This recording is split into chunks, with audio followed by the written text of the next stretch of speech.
morning, everyone. It's great to see such a full room this early.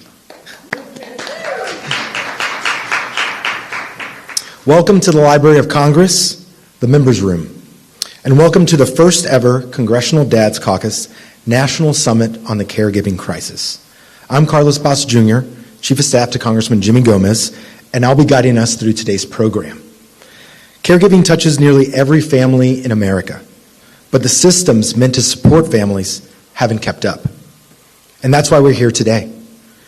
This summit brings together members of Congress, labor leaders, advocates, and policy experts to start building real solutions that help working families find peace of mind, real opportunity, and the ability to build a good life for the people they love. And this gathering didn't just happen overnight.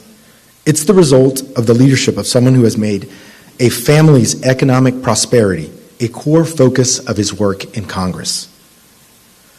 Congressman Jimmy Gomez, who represents California's 34th District, founded the Congressional Dads Caucus to push caregiving and working family issues to the center of the national conversation. What started as a small group of fewer than a dozen members has now grown to 50 members of Congress, including Democratic leader Hakeem Jeffries and leaders from across the Democratic caucus. That growth tells you something. It's that caregiving isn't a niche issue, it's a national priority.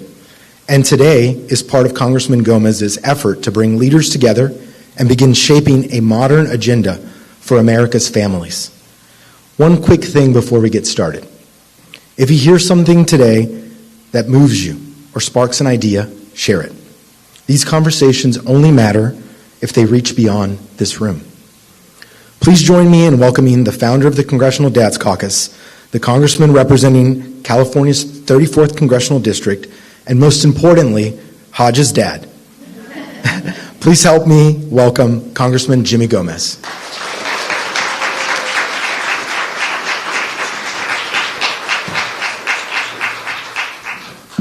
Good morning. This is a little up close and personal.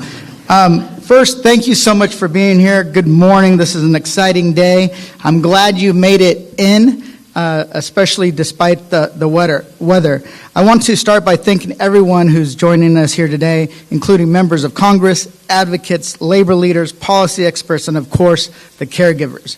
I know that for many of you, this is personal, and those roles overlap. Many of us are moms and dads caring for our kids, sons and daughters who have had to care for our parents and loved ones, and family members caring for loved ones with disabilities. You are living the reality that this summit is all about. Millions of Americans are trying to balance work, family, and caregiving in a world where the cost of living keeps going up, up, and up.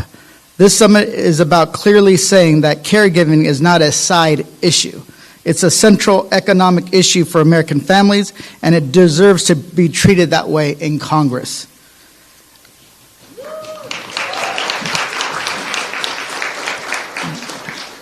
And like many of you, this summit is also rooted in something very personal. Back in 2023, my wife and I, and then our son Hodge, who was 5 months old, came to Washington for my swearing in. Like a lot of new parents, I wanted to just show him off, be a proud dad, and have my friends and colleagues, of course, go crazy over him because he's a cute kid. So I brought him to the House floor in a baby carrier during the record-breaking speaker vote. What I thought was just a proud dad moment ended up going viral.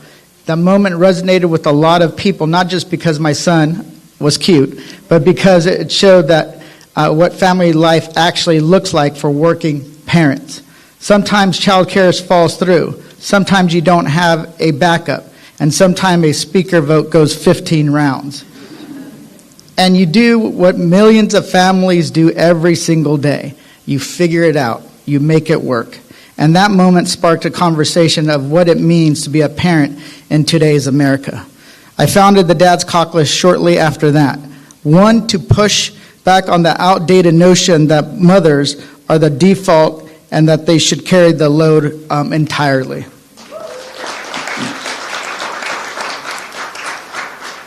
And although it's not perfect, we are fighting every day to make sure that caregiving is a little bit more equitable every single moment.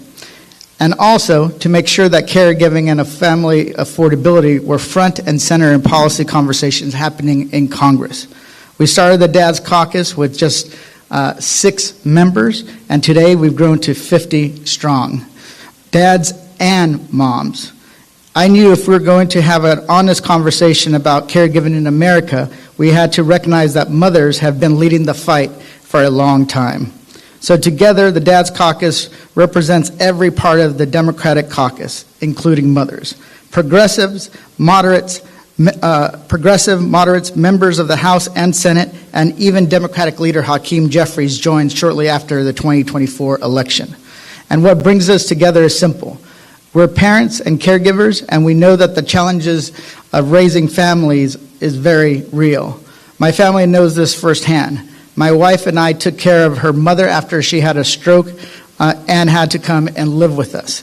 At first, she lived in our first home that had stairs, but we couldn't wheel her in every single day, so we had to go and try to buy a new home that we can just wheel her directly into her room. Not a lot of families can do that. We recognize that that is a privilege. And even with the resources and support, even with her pension, the cost that we were still paying ended up being thousands of dollars every single month. Most families don't have that kind of flexibility. And even when they do, the emotional financial strain can be overwhelming. Not having a day off, not having an hour off, not being able to just go and relax a little bit. The truth is that there's two costs that are driving the affordability crisis in the United States more than anything else: housing and caregiving.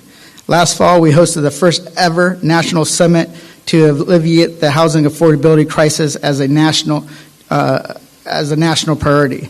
Today, we are building on that work by focusing on the other half of the equation, caregiving. Over the course of today, we're going to hear from lawmakers, labor leaders, and advocates, and experts about how we can build a stronger economy. We'll talk about how we rebuild the care infrastructure that families depend on, how we make childcare more accessible and affordable, how we finally deliver national paid family leave,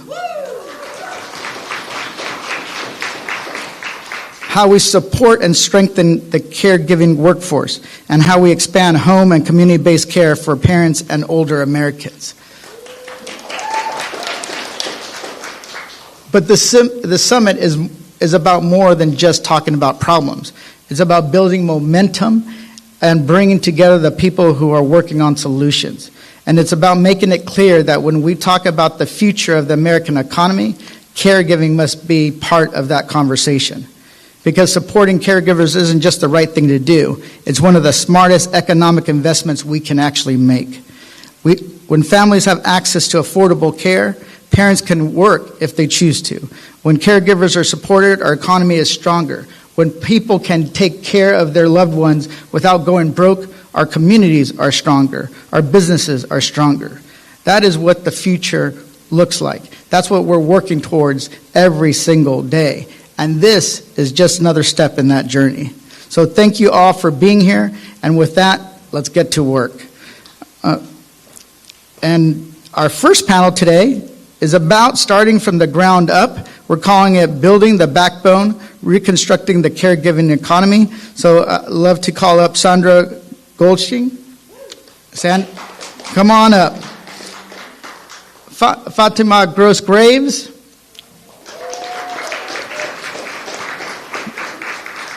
Don Hucklebridge, and Nicole Jorwick, correct? And of course, Kristen Rowe Finkenberg. You're gonna have to help me with that. All right. Thank you.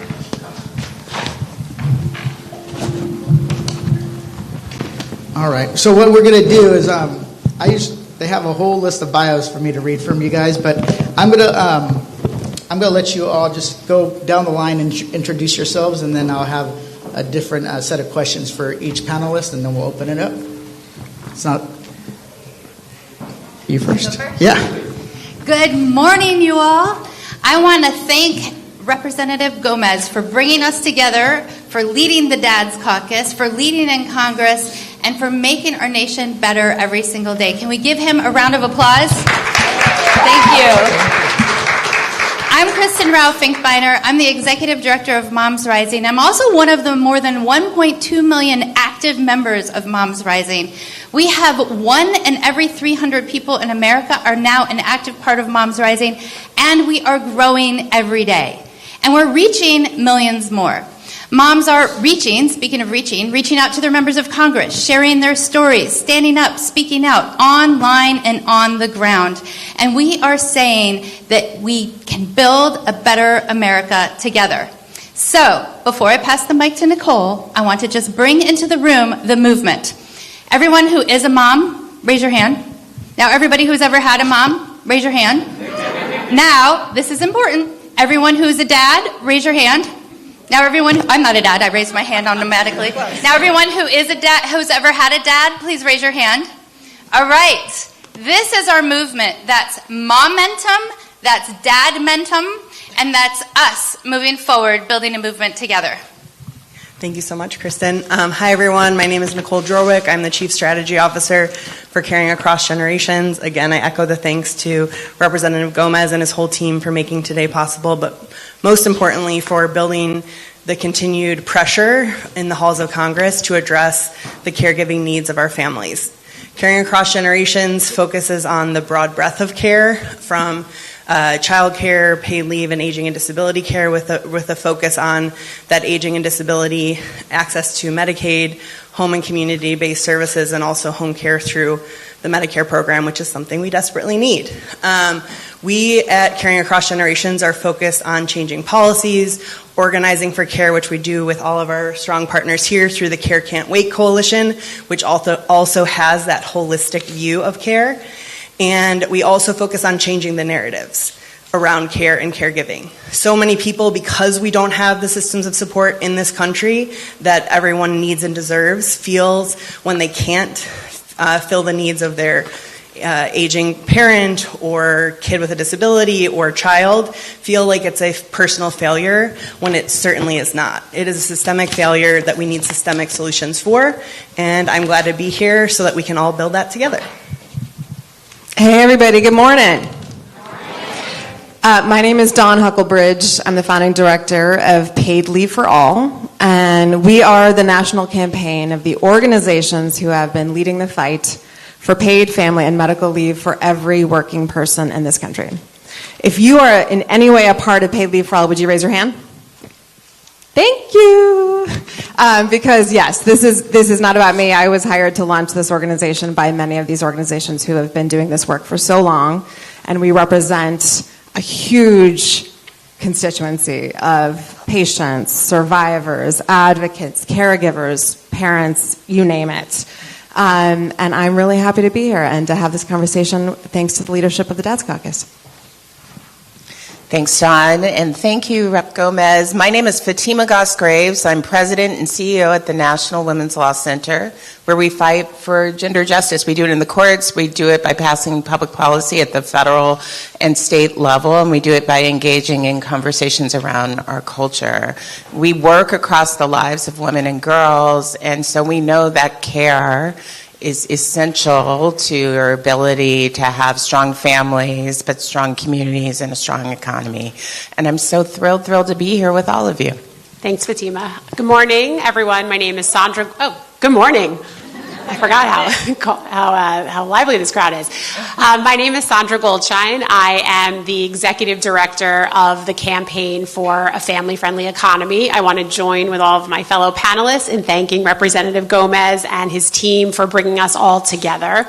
The Campaign for a Family-Friendly Economy is fighting for a future where everyone doesn't have to choose between caring for themselves and their loved ones and earning a living. Our lane is that we are laser focused on building the political power that's needed to bring this agenda across the finish lines, because we know what the problem is, we know what the solutions are. That makes it a political problem, and we need a political solution.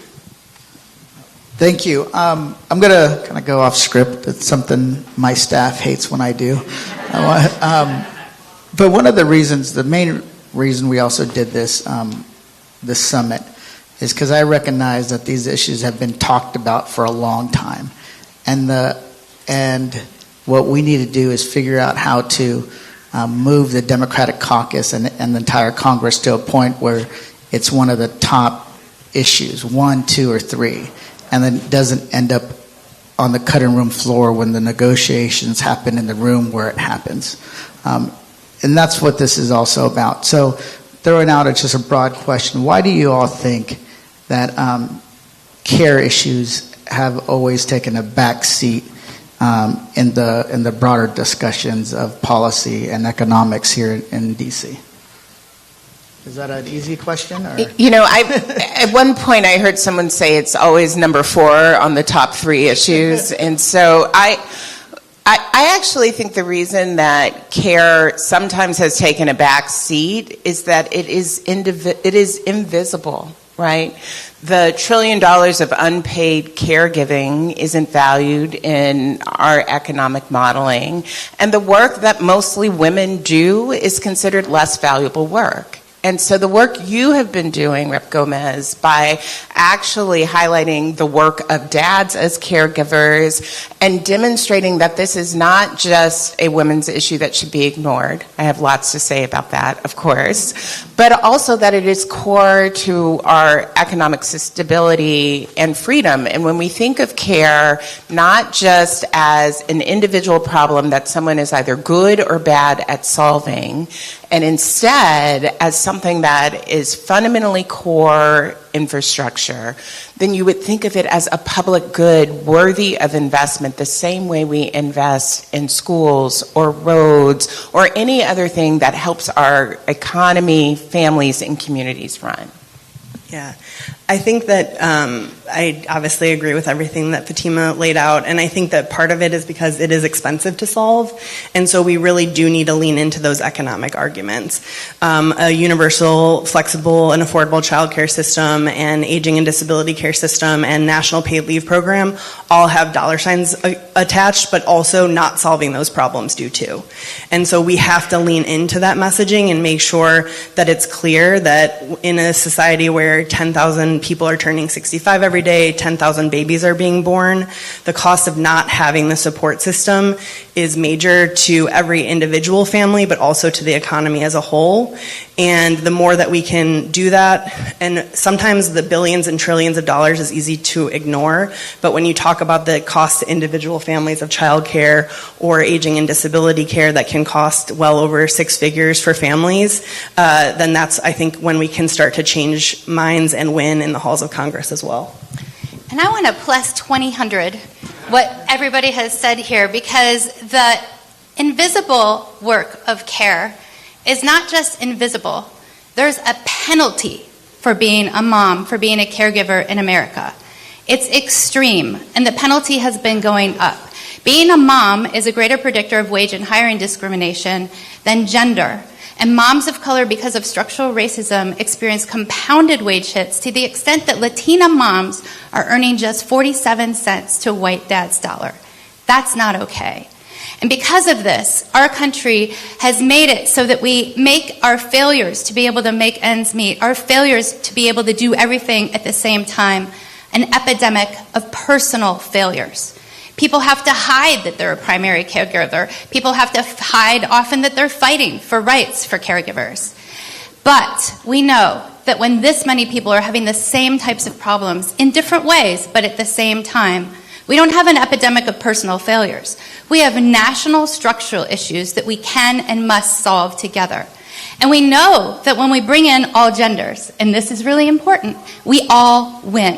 For example, paid family medical leave. If we just gave paid family medical leave to moms alone, studies actually show that that would increase the wage gaps. No, not okay. If we give paid family medical leave to people of all genders, then actually we lower the wage gaps. In fact, if we give paid family medical leave, access to affordable child care, access to health care, access to living wages for care workers, we lower those wage gaps between moms and non-moms even more. Many countries, because of this, actually give a bonus in additional time to families if dads take paid family medical leave. Why? Because when moms win, dads win. And when parents win, the economy wins. We need parents in the labor force. 3/4 of moms are in the labor force. We need us all to succeed. And that's why it's going to take all of us, including the Dad's Caucus, thank you so much, working together to finally get over the finish line. Thank you. So this is all of our favorite topics. So I want to agree with what everyone has said and agree that oftentimes what's said is this is too expensive. But I just want to remind everybody, right now I think we're spending more than $1 billion a day on a war that it's not unclear what the objectives were. Putting that aside, we find money for the things we want to. And I think it is clear, as it has been said, this is a political problem. This is a problem of sexism, of racism, of prioritization, of who is in power right now and what they consider priorities, who are the people leading the headlines, who are the people managing campaigns, who are the people setting political agendas. And so I do believe women of color in particular, have always been the casualties of compromise. You will be hard-pressed to find a person in Congress or otherwise, who says they don't believe these issues are good, who doesn't say that they support it. I mean, they aren't voting that way, so we're going to keep pushing them on it, but they won't say that. So again, what we have to do is build the political will, and I think it is happening in real time right now, thanks to a lot of the people in this room and on this stage. But you'll hear more and more candidates across the political spectrum, across the progressive and non-progressive, moderate, quote-unquote, divide, are leading on these issues, running on them, winning them, and delivering. And I think we're in the middle right now, thanks to, again, folks here, the Dad's Caucus, Rep. Gomez, and beyond. There is a sea change. And I think what we need to do is keep building that momentum, because I think folks are finally getting it. Right, because real change does not happen without a consistent drumbeat of public demand, and I think a lot of the work that we're doing and that we're doing right now by sharing this information is getting people to understand that a personal challenge is solved by collective action, and then thinking about how to be engaging their members of Congress, and then later on voting with these issues at hand. And I think there's nothing like the 25 election to show us that these issues are top of mind for voters right now, and they're going to determine outcomes of elections. I agree, and I don't want to seem pessimistic, because the first national paid leave program, of course, everybody knows, was in California. Passed in 2002, implemented in 2004, and then I helped expand it in 2014, 16, can't remember what. But then, since then, you've had state after state has been passing it. So there is progress being made. Congress is more difficult than the state legislative level by far, because the broad perspectives and that come to Congress is so varied. It is a different place. But when you can have both Brad Schneider, the leader of the New Dems, and Greg Casar as members of Dad's Caucus, who's the leader of the Progressive Caucus, pushing paid family leave, affordable child care, then I think that all of you have made a ton of progress. But that's based on hearing from constituents, hearing from individuals. Kristen, you lead Moms Rising. What do you hear from mothers every day through your organization? And what are you hearing from members on the cost of child care, from your members on the cost of child care? We have members in every state in the nation. That means red states, blue states, purple states, all over the country. And we're hearing from our members of all political background that we have an affordability crisis, we have a care crisis, we have a family crisis. And they are not going to stop pushing for change. That means they're pushing for elected leaders to actually vote for these policies. They're actually voting increasingly for leaders who support these policies. And I want to share a little bit about that. We helped get 102 care candidates into office in this last cycle with a 78% win rate. We are rising. We're hearing moms all across the country rising, and as you said, sometimes at the state level it's easier to see the incredible bipartisan support for these policies. Just this week in West Virginia, a spectacular child care policy just passed. Can we give a round of applause? Just this week in Virginia, a spectacular paid family medical leave and earned sick days policy passed. Change is coming. The momentum, the dad-mentum, the people-mentum is building toward our U.S. Capitol. And one thing we know, Democrats have been with us for a long time. Republicans have been standing in the way of these key policies passing in that very building over there for way too long. But they are out of step with their own constituents. Republicans are out of step, I'm going to say it again, with their own constituents who polls show, and we hear from every day, absolutely want and need these care infrastructure policies that boost them and the economy. Well, thank you. I did not know about West Virginia or Virginia, so that's a. I was maybe on a plane at the time. And this is for anybody who wants to jump in. What kind of policies do you all believe would make the most effective child care? Like, what will make child care affordable? What policies do we actually think? Yeah, I mean, we need several things at once. And I really appreciate, Nicole, you naming that there are price tags to all of it, right? And there are price tags to not doing it. We have to ensure that child care is affordable for families, that they aren't paying the percentage of their money that they take home to child care that they are now. Right now, in many places in the country, child care is costing families more than college in their state, right? And so families are spending up to 40% of their income on child care. So you can take that down to a level that is affordable for families, so that everyone can pay no more than something like 7%. But we also have a giant supply problem. And the reason, I want to be clear, the reason we have a supply problem is because we pay child care workers poverty level wages. The math does not work.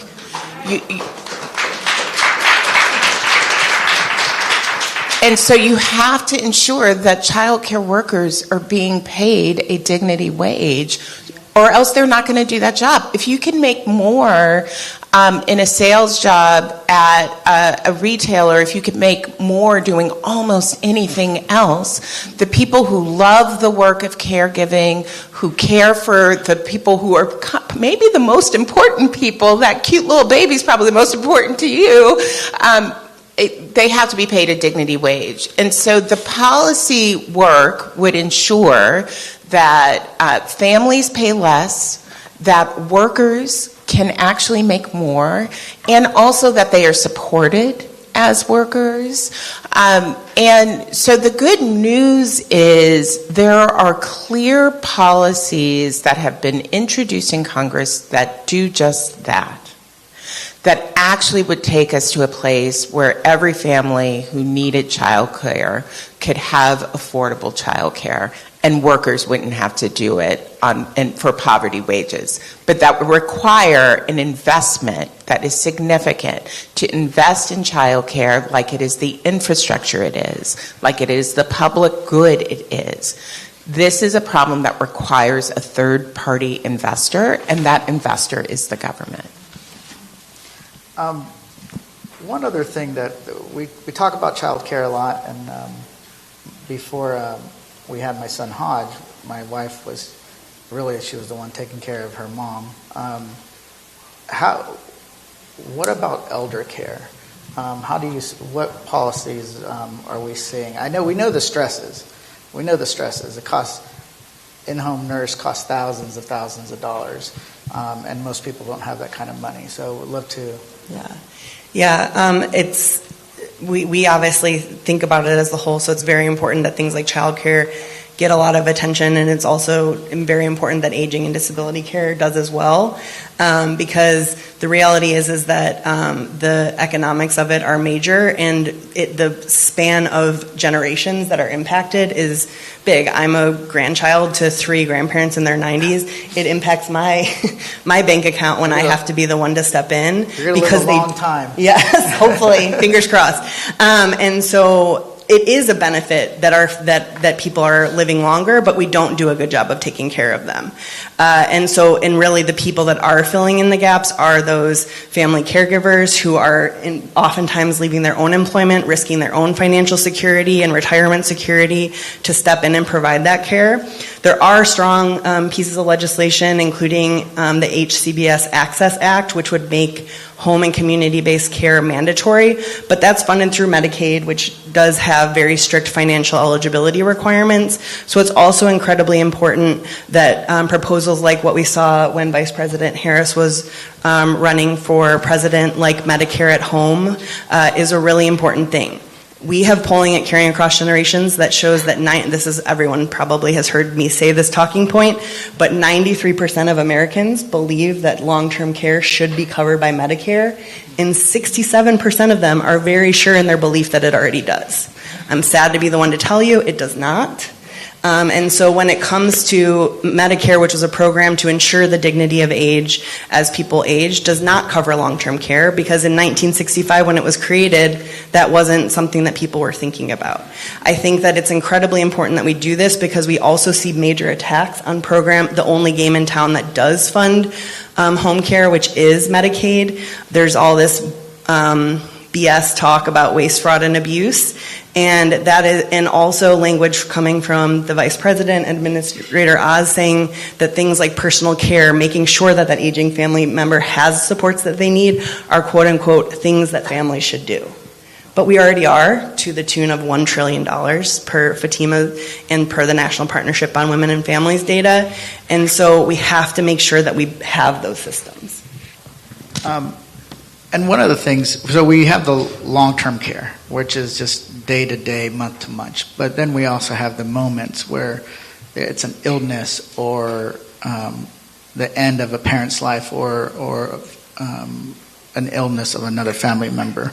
And that's where paid family leave comes in, as we all know. Dawn, what do you see as the biggest obstacles to establishing a paid family leave program for the entire country, not state by state, but for the entire country? Can I just repeat what I said before? No. So one quick thing related to this I want to say, because I've seen some of this discussion online. We were continue to celebrate this one in Virginia, which was so historic, and I just want to applaud everyone who's been on the ground and working on that for years. Because it was vetoed twice by Youngkin, and now elections matter, advocacy matters. It's going to get through because of the people who did not give up. So I think it's important we need to push both that state strategy and a federal strategy. They should, can, must coexist, because certainly to ensure that every single working person has paid leave, we're going to need to have a federal guarantee.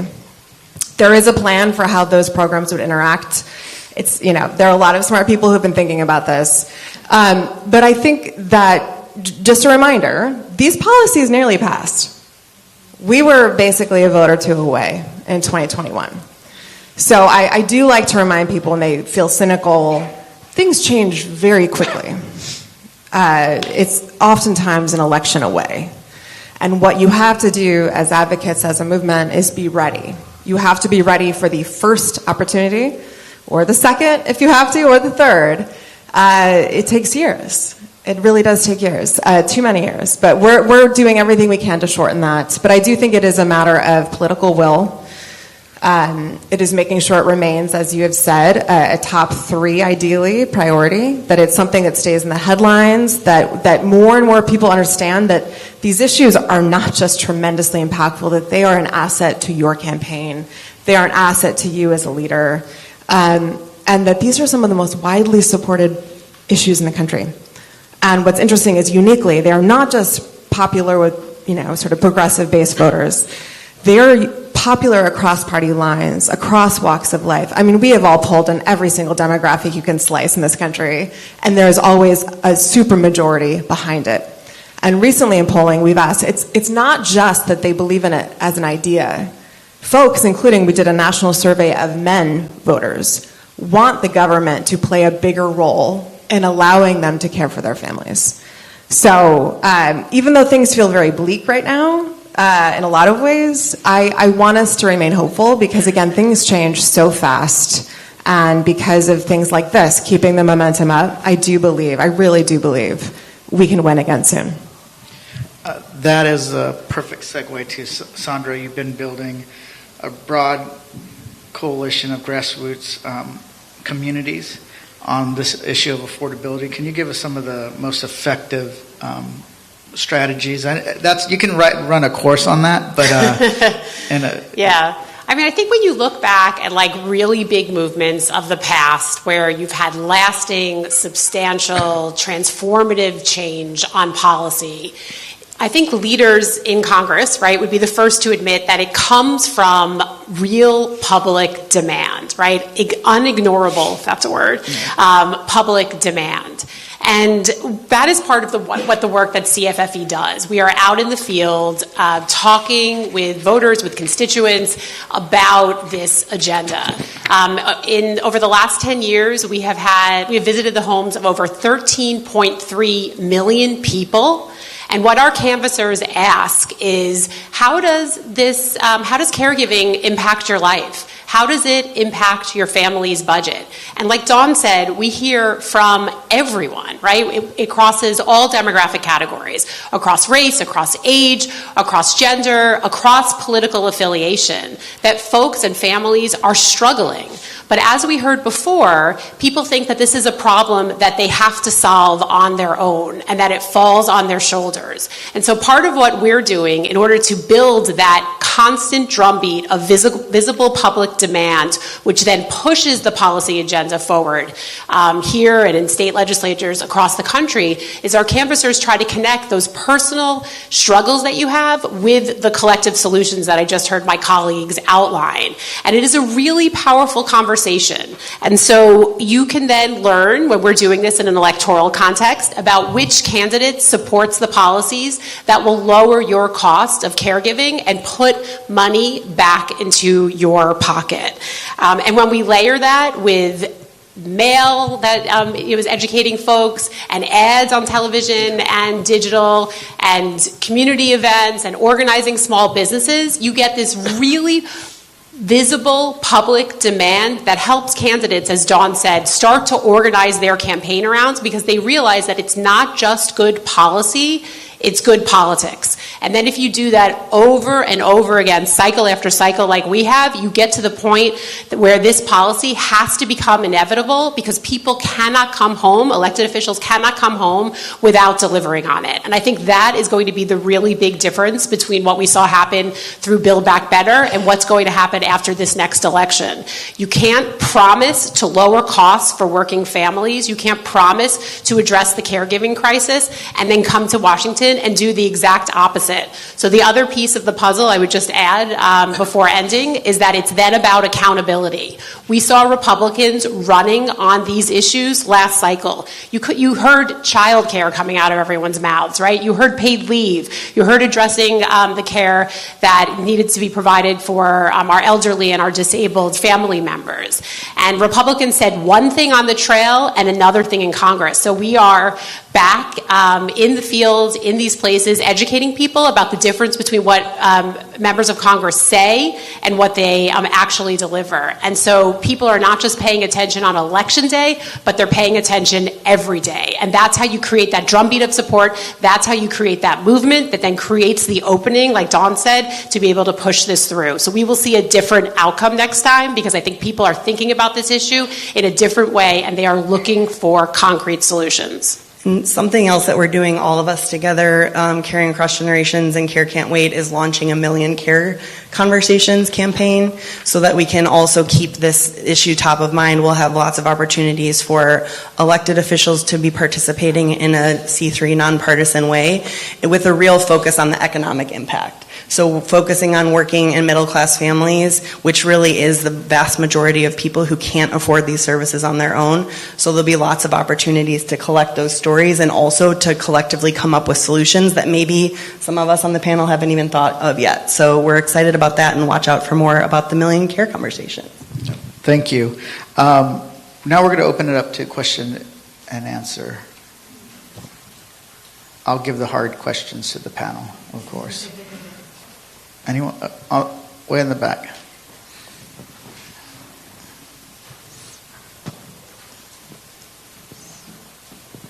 Hi, Emma Johnson with the Virginia Coalition for Boys and Men.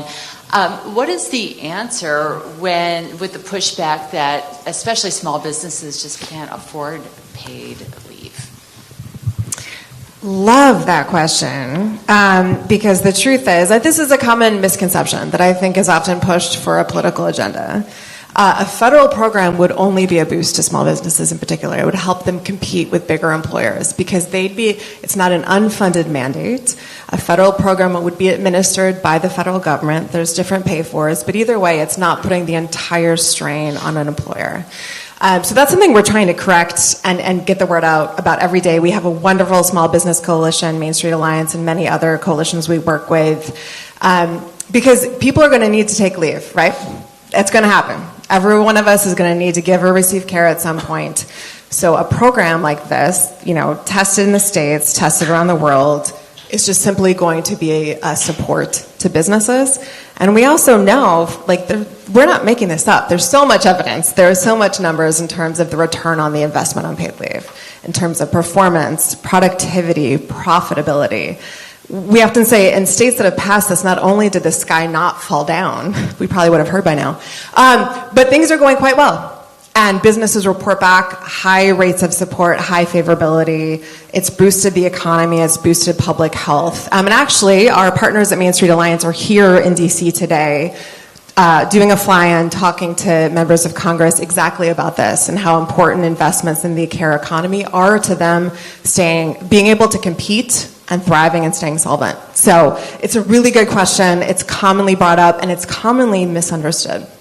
And we find that small business owners are actually some of the most persuasive messengers that we have, both with with other small business owners, but in particular with voters and constituents. That is a really persuasive way of helping people understand that paid leave is a solution to a lot of the challenges that they face.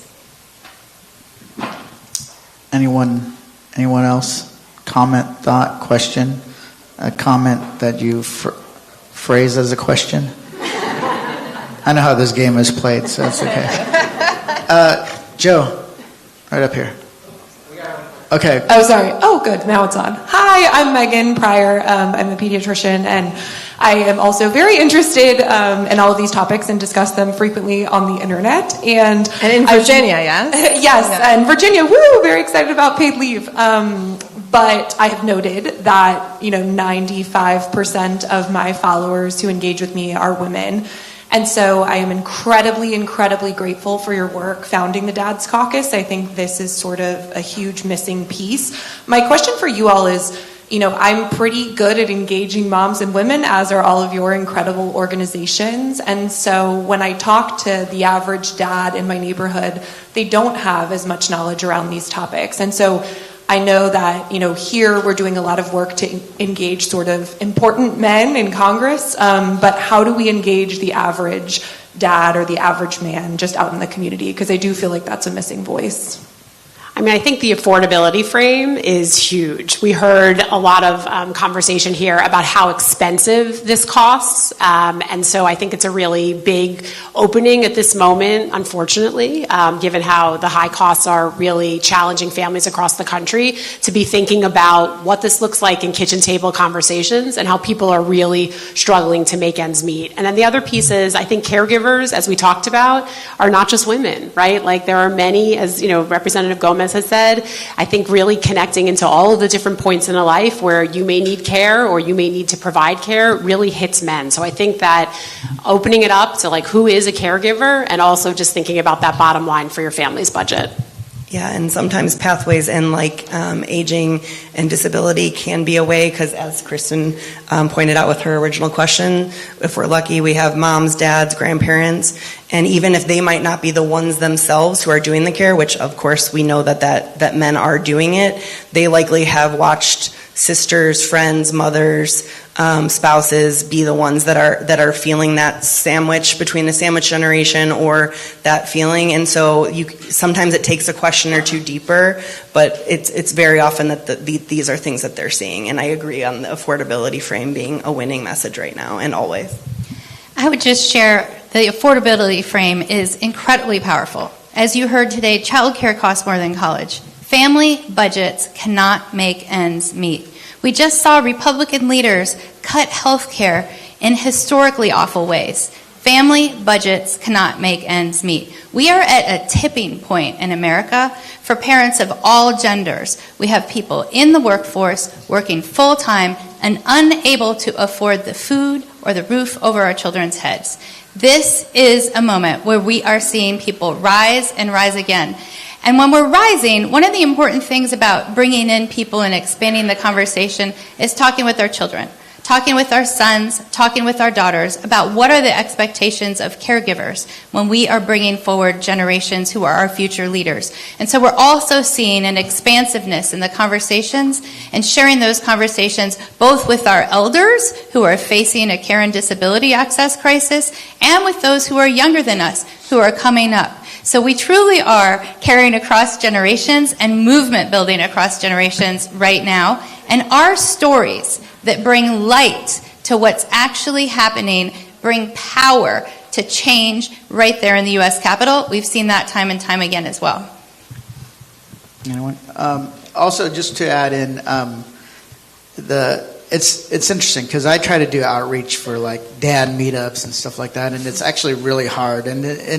And even when I was past paid family leave or expanded paid family leave in California, I try to do meetings around it, community meetups, and hardly anybody would show up. And I think, and now as a parent, you realize, yeah, because you don't want to go to you don't want to go to a meeting when you've been caring for your kid or your parent all week long, right? You want to just go and chill or do something. So part of it is doing something that is relatable to the men. Let in some respect, let them be men. If they want to go and to like play football or go to the beach with their kids, you have to kind of meet them where they're at, or develop the spaces that they're more comfortable with. In LA, all of a sudden, there's this LA stroller club, and it's massive. The Brooklyn stroller club. There's all these groups. So how do you make it so it's not just a social support group, which is important, but also as a way to deliver the message or have policy discussions? Because I think that's where it comes down to and it's shifting more and more. More men that take leave is going to inspire somebody else to take leave.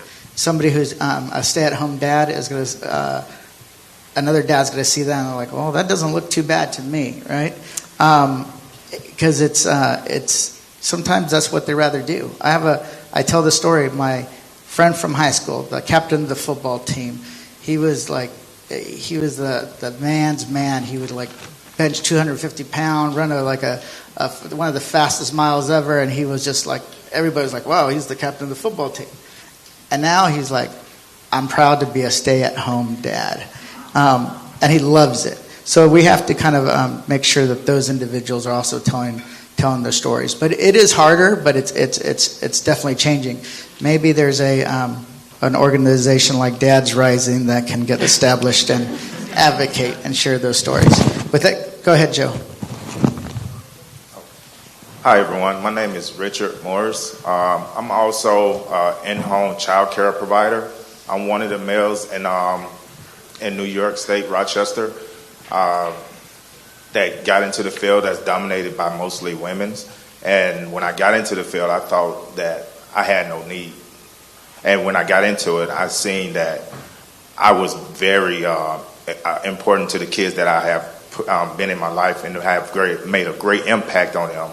And I wanted to give them a male figure because I seen a lot of them. They didn't have a dad. They had fathers. Anybody can be a father, but they didn't have dads. And when I chose to make that decision with my wife, it was the greatest thing I ever did. But since I've been in the field, I have seen a lot of elder women in the child care field for a long time. And one of the things they kept asking me was they can't retire. So I'm here to ask you, what are your thoughts on child care retirement, like in the future? I mean, I know it's something that's not going to happen soon, but what are your thoughts on it? Yeah, I mean, if I could just say, when you pay people less in real time, day to day, that compounds over time. And so the fact that we have paid child care workers poverty level wages, it contributes to the wage gap when they are working in real time. And this is a time, as Kristen said, where the wage gap has actually been widening, not closing. But it also means that when it comes time to be able to retire with dignity, people don't have enough. And so the solve here is to pay workers more. There is no way around it. We can't continue to assume that our child care sector will be stable if we pay poverty wages. And the same is true also with direct care workers providing 100. aging and disability. All the points that Fatima was making just now and also earlier is true across the care workforce. And we have to be able to pay family sustaining wages, and family sustaining wages includes being able to retire with security, includes being able to retire with dignity, so that if you need home care later, that you know you have access to it. And so that is why we think about this whole care economy and child care and direct care workers having a family sustaining wage is truly the foundation of the care economy.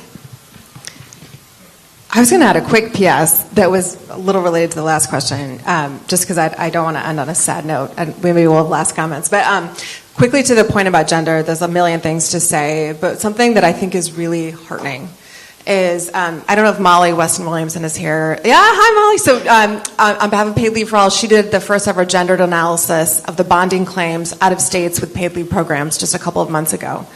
And I'm so happy to tell you all that in the newest programs, men have reached parity. And in fact, in Colorado, the newest program, men's bonding claims exceeded women's. So even though we don't always hear this in the headlines, we don't hear it on the podcasts and everywhere else, things are changing, and men are using paid leave. So I was going to round up a little bit on the question that you had, which is that we are absolutely fighting for universal access to these policies. That means universal access to fair pay, to paid family medical leave, to affordable child care, elder care, and disability care, and to health care. That means for care workers, right? And sometimes people say, why are y'all not giving up on this universal aspect?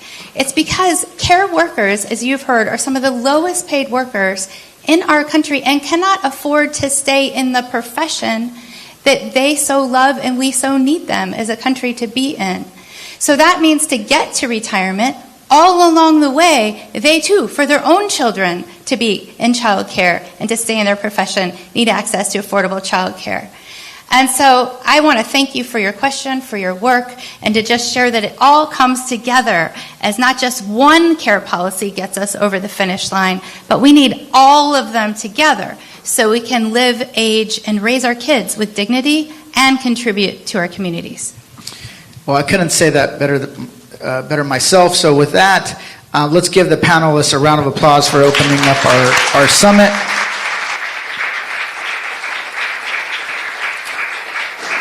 Another round of applause as our panelists make their way down. Thank you.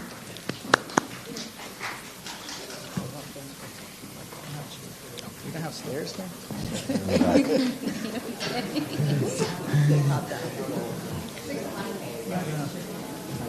Okay.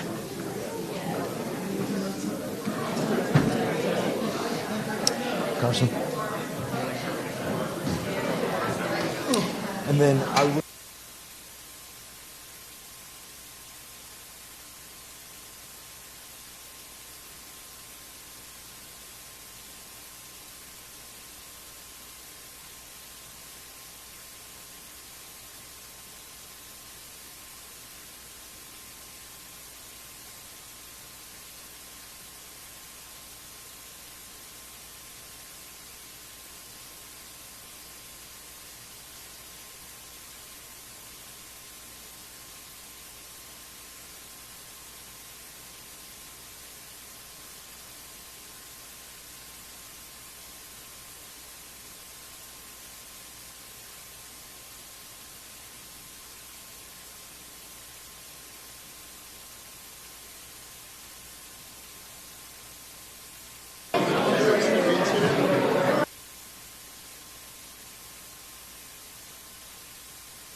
Thank you, everyone.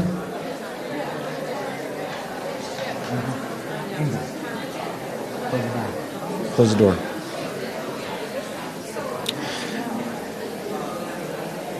Thank you to panel one again, and everyone for being such great attendees.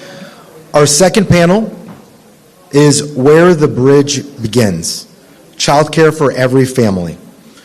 Childcare is one of the biggest challenges facing working families today, and this discussion will focus on what it takes to build a system that works for parents, providers, and the workforce.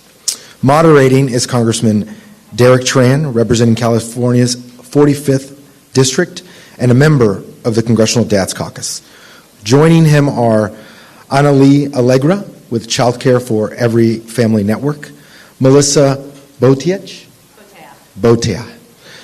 with 0 to 3, Aaron Ehrenberg with Chamber of Mothers, Bruce Leslie with First Focus on Children, and as usual, we'll open up to questions after the panel. So without any further ado, take it away, Congressman. Hello, good morning, everyone. Thank you to everyone for being here on this occasion and for this very important discussion. I want to give a special welcome to our panelists. Thank you so much, colleagues, for being here. To Representative Gomez for organizing this event. We're all here today because of his excellent leadership. After I was sworn in for my first term last year, the Dads Caucus was one of the first groups I joined. I have a 9-year-old, a 7-year-old, and a 3-year-old. So being a dad is my full-time job, really. Thank you. I am very passionate about making sure that we lower daycare costs because I pay those bills every month, and I know how expensive it is. I've seen prices go up for shoes and clothes that my kids keep growing out of, and I know so many of you understand what that's like. I'm talking to fellow parents whose childcare costs keep climbing, and they are just really stressed out, living on pins and needles right now. These parents need to see that concerned representatives are working for them in Washington, D.C. They don't just need to hear that we're pro-family. They need to see our promises show up in their bank account. So, one of the things that I was proud to introduce was the Baby Food Tax Relief Act. That was a bill that removed tariffs on the baby food and all the unnecessary costs that this administration has rained down on so many families, American families. I've also co-sponsored bills to remove tariffs on baby items like strollers, car seats, educational toys, diapers and baby wipes, clothing and cribs. All of this has happened because of the president's illegal tariffs, which are squeezing our families from all of these unnecessary costs. So I'm very happy to hear about the Supreme Court's ruling that really struck down a lot of his tariff policy. But as you know, this president is going to do what he wants to do, legal or illegal. But now with that being said, are we going to do panelist introductions? I wasn't sure. Yes. Okay. Would each of you like to spend a couple minutes to introduce yourself to everyone? And thank you so much for joining. Sure. We'll go down the road. Sure. My name is Melissa Botea, and I'm the Chief Policy Officer at 0 to 3, which is a national organization to make sure that every baby and toddler has the opportunity to thrive and get the strongest possible start. And we do that by making sure that they have their basic needs met, that they have high quality early learning environments, that they have strong families. And that means supporting both the babies and toddlers, but also the parents and the caregivers that surround them. And this is actually very relevant for the child care conversation we're about to have. The last panel touched on this, but it's not just the financial stress facing the parents. It's also that the early educators who dedicate their lives and their livelihoods to making sure that our babies are developing are also struggling to make ends meet. And so we really take a whole child holistic approach to making sure that our youngest learners, our youngest children can get that strong start. Awesome. Rep. Tran, thank you so much for having us. I'm Erin Ehrenberg. I am the CEO and a co-founder of Chamber of Mothers. And I have to tell you, I live in a small town in South Carolina. And so when some friends asked me what I was heading to D.C. to do today, they said, oh, so these are the good dads. So thank you for being the good dads that care about these issues. Chamber of Mothers is uniting mothers as advocates to create a better America. We came together around the question, what would happen if the 85 million moms across this country pooled their political will, pooled their spending power, pooled their voting power, and we could take mothers' concerns and let everyone know that these are mainstream concerns. So we looked at what are the three main issues that are really holding women back once they become mothers. And guess what? Those three issues also have an 80% or more voter approval rating across the political spectrum regarding federal investment in these matters. So they are childcare, which I'm thrilled we're talking about today, paid family and medical leave, and improved investment in maternal health. And I am just delighted to be here representing the hundreds of thousands of mothers that we have across the country in our 48 chapters, because they have learned that their individual lived experience, the pain points they experience, make them political powerhouses. So they come here between 6 and 8 times a year, speaking to members of Congress across the political spectrum, and not just finding agreement, but saying, let's work together and find the pay for and make sure we actually pass meaningful legislation that impacts moms and families and our economy. Great. My name is Bruce Leslie. I'm the president of First Focus on Children, but also the president of First Focus Campaign for Children, which is our C4. So, and our role is to really center children and families in policy debates and to make kids and families a greater priority in federal budget and policy discussions. We know that children are often an afterthought in these conversations. I was on Capitol Hill, and you could go months without talking about kids. Kids are nearly a quarter of the population. And so really trying to really move the debate and raise the kids are invisible in these conversations and really bringing them to the forefront. We know, just as Erin said, that kids and families issues are very popular. So in addition to, the 80% support for all the issues she talks about, I would also note that that's also the case for the child tax credit and making the Children's Health Insurance Program permanent, and in opposition to the Medicaid cuts and SNAP cuts. So enormous support for these issues with the public, but often unseen, and that's where I think the role of the Dad's Caucus is so huge. On our C4 side, we do a legislative scorecard, and women are 2.9 times more likely to be champions or defenders of children than men in Congress.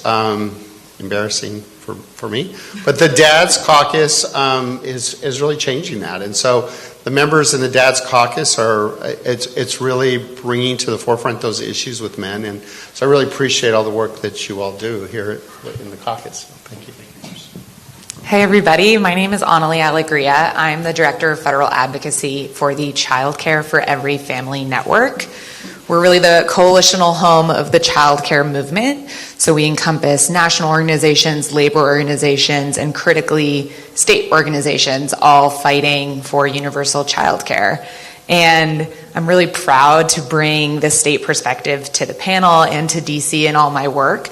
As folks probably know, the states are really where the action is at right now in childcare. The movement, the groundswell, the passion for universal childcare at the state level is palpable, and it is many of our state partners that are bringing forward the boldest, most creative ideas when it comes to childcare, whether that's universal childcare in New York, universal childcare in New Mexico. There really is, as everyone has said in this panel, an incredibly popular movement behind investing in childcare. This is what parents need. It's what early educators need. And it's something that energizes voters. People really, really love it. So it's really a special part of my work to be able to bring sort of the state power to DC and hopefully one day get a federal investment in childcare to follow all this incredible state work. And I'm really grateful to the Dad's Caucus for hosting today. Thank you so much. Quick round of applause for our panelists. Thank you. Look, as you all know, the average annual cost for childcare is $13,000 per child. And that is putting real pressure and strain on so many of the families out there in their budget. The lack of affordable childcare is causing too many families to make impossible choices, whether they pick work, their education, or staying back to care for their loved ones. And the problem has just grown worse over recent years. According to Child Care Aware, child prices rose 29% between 2020 and 24. Bruce, can you talk about what percent of federal spending is spent on children, and in particular the youngest of kids? Yeah, absolutely. So we do, at First Focus on Children, we do this, and I go to our website. We do a children's budget report, and we also do a babies in the budget report. So we look at all the federal spending across the entire appropriations bills and budget. And what we find is that only 8.57% of all federal spending go to kids 0 to 18. Again, kids are about 23% of the population. So shortchanging, shortchanging kids, and we know that investments in kids have enormous payoffs. All the evidence tells us that's where we should be making greater investments, and instead we're doing the opposite. In 2021, I'd point out that it was near 12%. So we were heading in the right direction, and now we're going down. And just to give us a sense of what that means, from 12% to 8.57, doesn't seem like a lot, but every percentage point is $60 billion. So that's the decline in the share of spending for kids. Then for babies, we have a babies in the budget report, and the share of spending on kids 0 to 3 is only 1.59%. 1.59%. And so, and even that population, even more so, we should be making these investments, and we're not doing that. Yeah, and it's a shame because you can actually look at what a country values based on what they're spending, right? And you know, just hearing the staggering decline is just, it's sad. It truly is. Can I make a quick point on top of Bruce's, which is that one of the things I think a lot of people don't know is that between 0 and 3 years old, there are over 1 million new brain connections every second. This is when the fastest period of brain growth and development. And so when we fail to invest in this period, there are long-term consequences for children and for families. But when we do, all the evidence suggests and shows that actually in the long term we have a healthier, more educated, more prosperous country. And so this early period of development is so crucial and yet so ignored by so many of our lawmakers. So I want to thank the Dad's Caucus for shining a light on it. Thank you.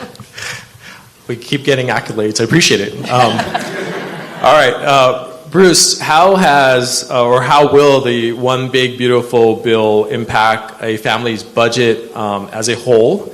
And then how is that going to impact a family's ability to afford childcare? Yeah, we've been arguing that kids came last in that bill, and in just pretty much every way. The cuts to Medicaid of over $900 billion, the cuts to food stamps of around $200 billion.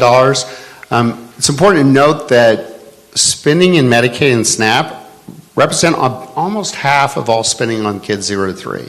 Which is, and that's where there were massive cuts. It also tells you the story that we're not investing in early childhood programs. So the investment, the federal investment in just early childhood programs is only 0.38%. I mean, it's less than, a third of a penny, or about a third of a penny on a dollar, right? Like we are just shortchanging in so many ways. And so the Big Beautiful Bill is going to make all of these numbers way worse. And in addition to that, like they're trying to promote, for example, that the child tax credit improved.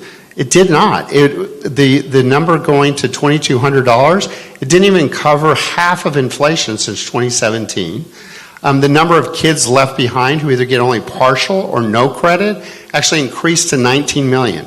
So at the time when you need the babies and kids who need the child tax credit the most, get the least. They get the least. So when a mom has a baby and they lose income and the father and the mom go on maternity leave and often unpaid, they lose income. Consequently, the federal policy now is they take away your child tax credit. It makes no sense. And so these are kinds of the things, the policy changes we really desperately need. And this legislation actually made the number of kids left behind worse. Thank you, Bruce. Melissa, we just heard a little bit about the chronic underfunding of children in our federal budget. I think it's important to really emphasize that we have some great federal programs that make a difference for families out there, but we're choosing not to adequately fund them. For example, less than 20% of children eligible for assistance from the Child Care and Development Fund, one of the federal government's largest child care program, actually receives assistance. So what are some of the other child care programs that are underfunded right now that you would like to see a boost in? Sure. So in addition to the Child Care Development Fund, Head Start and Early Head Start are incredibly important investments in children and young children. Early Head Start is not just early education, but it also provides wraparound services, it provides support for parents, and yet only 11% of eligible babies and toddlers are able to access Early Head Start. We also have programs such as C Campus, which is basically ensuring that parents who are pursuing education are able to get childcare on their campus. That's also been incredibly underfunded, and it's so short-sighted because we know that when parents are able to get higher education, when they're able to get the skills that they need to improve their income, their whole family is going to do better longer term. You have preschool development grants, also significantly underfunded, that are helping states expand their preschool programs, and more. And so what we have is this patchwork of underfunded and fragmented programs, when what families are just screaming out for is access to high quality, affordable childcare. And it's not rocket science how we get there. Thanks, Melissa. And I know you touched on it briefly earlier, but we talked about 0 to 3 being such a critical age range. What does quality care look like for this age, and how does the federal programs support quality care? Yeah. So in this age, so much is wrapped up in the relationships with caregivers, high quality and nurturing relationships, which means basically that there's a serve and return that happens with caregivers. So low ratios for children to teachers. It means that teachers are not stressed out all the time, so they're making good pay and dignity wages, as was spoken about at the last panel. And one of the things that I think is really important is that something like Early Head Start is a gold standard when it comes to quality, but it's so significantly underfunded. Child Care Development Fund has quality set-aside dollars. There's nowhere near enough. And so we need to be investing in the quality because it is so important for this age range. But we're not putting our money where our mouth is, and we have an opportunity to change that. Thanks. And we know that the current federal programs we have now won't holistically solve everything. What kind of new federal programs do you think would help get child care costs under control for the families out there? I mean, there's no way to make the math work with the existing amount of funding that we have, because you have childcare, early educators making poverty wages, and you have parents who can't find or afford care. And there's a lot of reforms that you can make, but all of them require sustained and robust investment in our most precious resource, which is our children and the families who care for them, and the early educators who support our entire economy. And so when we're talking about what child care vision looks like, it is universal. It is high quality with, educators paid, dignity wages. There's supply building that is taking place so that parents have real choice about what kind of program they want their child to attend, whether it's home-based, center-based, that's culturally competent, et cetera. And that, again, quality matters. It matters not just for the babies and their brain development, but for parents. All of us who have children, we want to know that we're at work or school leaving our child somewhere that we feel comfortable and they're getting a great education. And so I'd say quality, access, and affordability are all, and universal access are all parts of what a bold vision should include. Thank you, Melissa. I think holding today's summit will bring real visibility to the issues that we're talking about and really renew a call to action for Congress to make progress, because truly families out there are struggling to afford childcare. Erin, Chamber of Mothers is a grassroots movement making a real difference both at the local and national government level and working to move the ball forward. Can you talk a little bit about how Chamber of Mothers got started, the ways you have grown your diverse coalition, and some of the successes you have had through your movement? I'd be delighted to. So Chamber of Mothers got started in 2021 when paid family medical leave was cut from the budget. And thanks to advocates like Don and Kristen Rowe-Frinkbeiner and the folks that you heard from in the previous panel, we got closer than ever. And there was a sentiment, as you can imagine, just post-pandemic, barely post-pandemic, when mothers had really held this country on their backs and were the social safety net, to lose that and to lose affordable childcare and have it be cut when we came so close, the sentiment across the country from moms was what we called fed up and fired up. Just absolutely ticked. And so we said, you've got these lobby groups like Chamber of Commerce and even the NRA. These are groups that are coming together and pooling their political will to make change. And as I had mentioned, just the numbers when we first got here, there are 85 million moms in this country. We also have between 11 and 15 trillion in annual spending power, and we control 84% of household spending. So if we were to come together and pool that political will and insist that mothers' issues, mothers' concerns aren't niche, and by the way, raise a hand if you got that alert from school yesterday that you had an early dismissal and we're scrambling, okay? These are everyone's issues. We've got 74% of mothers of kids between 0 and 18 who are participating in the workforce. We've got 94% of dads participating in the workforce. And so what we're doing at Chamber of Mothers is through stories of everyday American moms. And this is really important. So we have moms in Wisconsin, Michigan, Ohio, all across the political spectrum, all across the country, who are, as Rep. Gomez said earlier, tough to get dads together when everybody's exhausted by caregiving.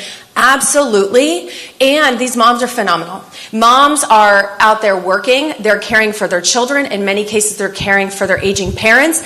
And they are using that sliver of time and energy that they have to make change. And the way they're doing this is they're coming together, they're sharing their stories, which is putting a function to hope, right? Just by coming together, knowing that, hey, I'm not alone. Me struggling, knowing that my mortgage is $1,900 a month and my child care bill is $2,600 a month, which is what our chapter leader in Southeast Michigan said.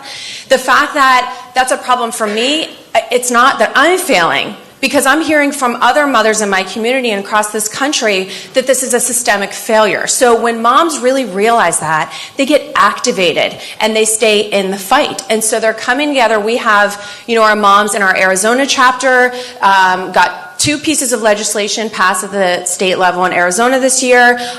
We worked really hard with a rocket scientist named Emily Calandrelli, and across the political spectrum with Republican and Democratic lawmakers to pass the BABES Act, which makes it easier for moms to get through TSA with breastfeeding milk.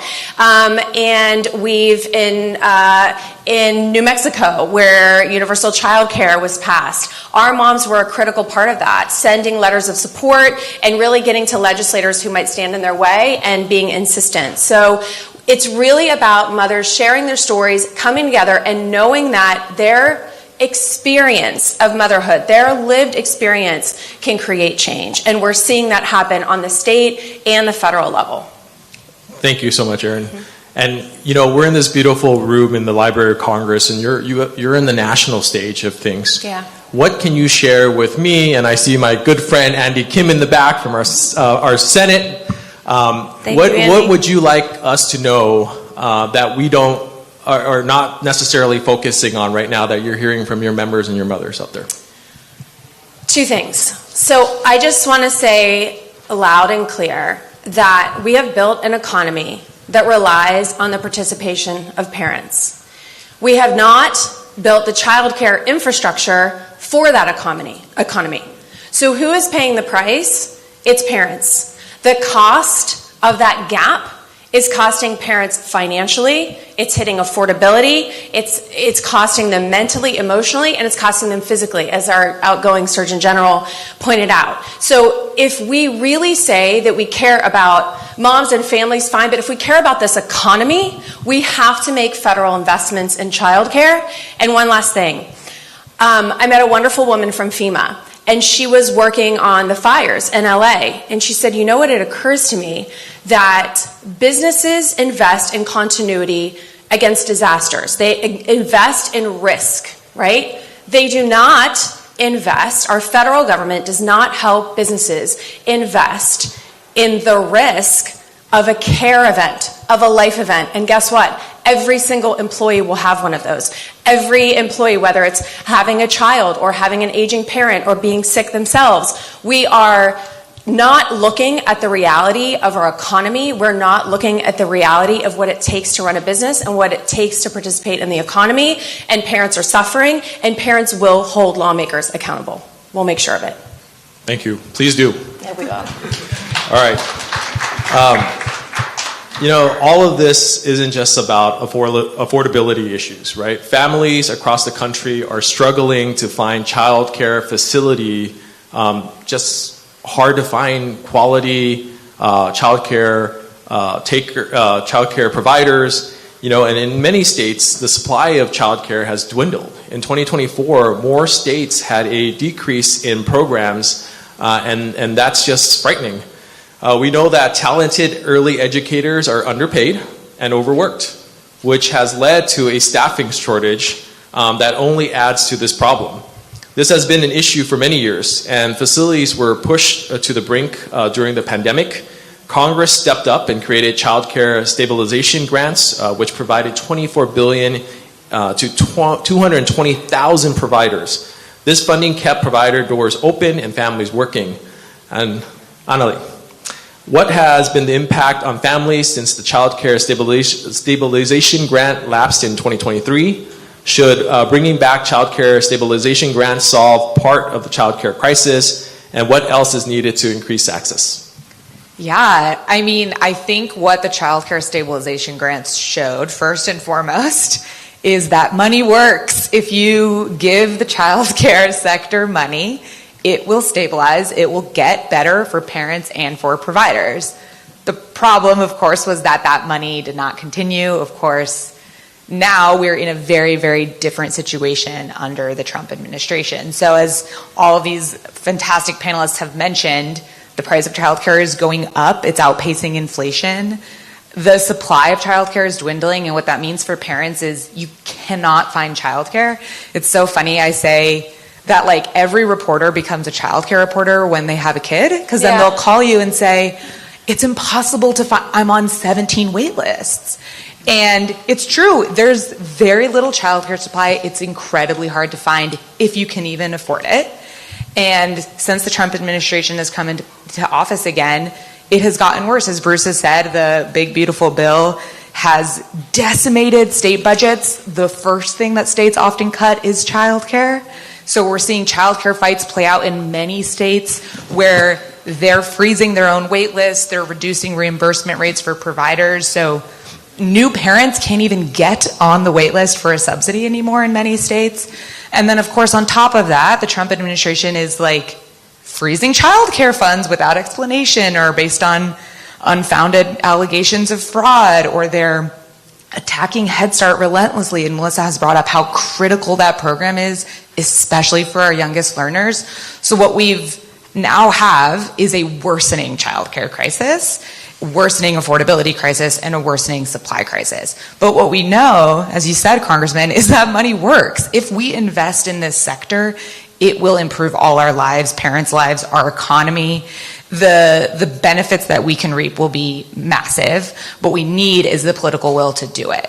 So what we've seen time and time again is that these are dollars that parents want, that Democrats want, and what we really need is to, as our first panel said, make it the number 1, 2, 3, the top 3 issues, so that parents can see, as you said, Congressman, the promise in their actual checkbooks and their child care wait list shortening, instead of just hearing us talk about it.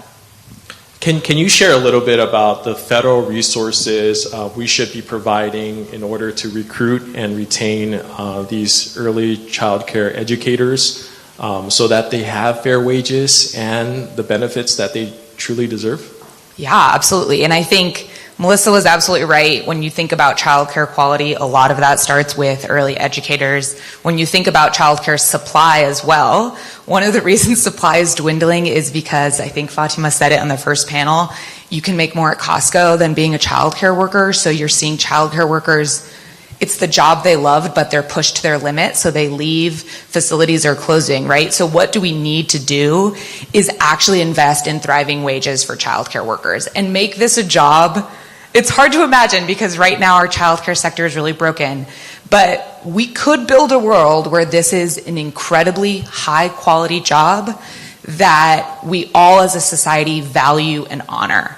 And that means, of course, that we're paying them well, that they're receiving benefits, that they themselves get paid family leave, everything that can make this a job where you stay, where you invest in the kids in your care, where your family is stable. All of this is possible, and we have to pair it with the supply building investment and the investment to make sure that care is affordable for parents as well. Thank you so much. Why don't we open up to questions from the audience? Please. Hi, everyone. Thank you so much for the work that you're all doing. Erin, you touched on this a little bit, but I'm curious for each of the panelists. Can you share bipartisan messages that you have heard work? And I know the federal government is struggling right now, but maybe at the state and local level too, for just kind of some of the messages or ways that we can talk about this issue that you've seen resonate across both sides of the aisle, or even for the average family that doesn't consider themselves to be political. That's a great question. Erin, why don't you take this? Sure, I can start. This is sort of our bread and butter at Chamber of Mothers. Not sort of, it is our bread and butter. Because we have made a point of creating durable relationships across the political spectrum with Democrats and Republicans. We know we're going to need buy-in across the spectrum to make change, right? And so one thing that I will say that I learned from a White House staffer during the Biden era is that we need to listen, and we think we can't listen anymore, keep listening. And so in a lot of our meetings here, a lot of times we go into members' offices, you know, we charge in and we talk about our numbers and how many followers we have and in the millions, and just try to impress upon them that moms are here to stay and we're going to keep them accountable. But then when we get into pieces of legislation that we want to push, we really listen for where is the connection, right? And so we've been dismissed sometimes. I had one staffer tell us that the boss doesn't care about women's stuff. That was great. And we had to really kind of take a deep breath and decide how to stay. And what we did there to turn the conversation around was talk about the military. We have a really thriving interstate military chapter, and we in this country have a habit of doing for our military families first. And guess what? There is a myth that childcare is great inside the military. It is not. The head of our military chapter saw herself go from 8th on the wait list to 17th when she was inside a base. And so she comes a lot of times and tells stories about what's going on inside the military population. We also look at where can we get some base hits? What are pieces of legislation that have bipartisan approval? We also really challenge this notion of like, hey, moms are supposed to have more babies. Guess what's required? Greater investment in children.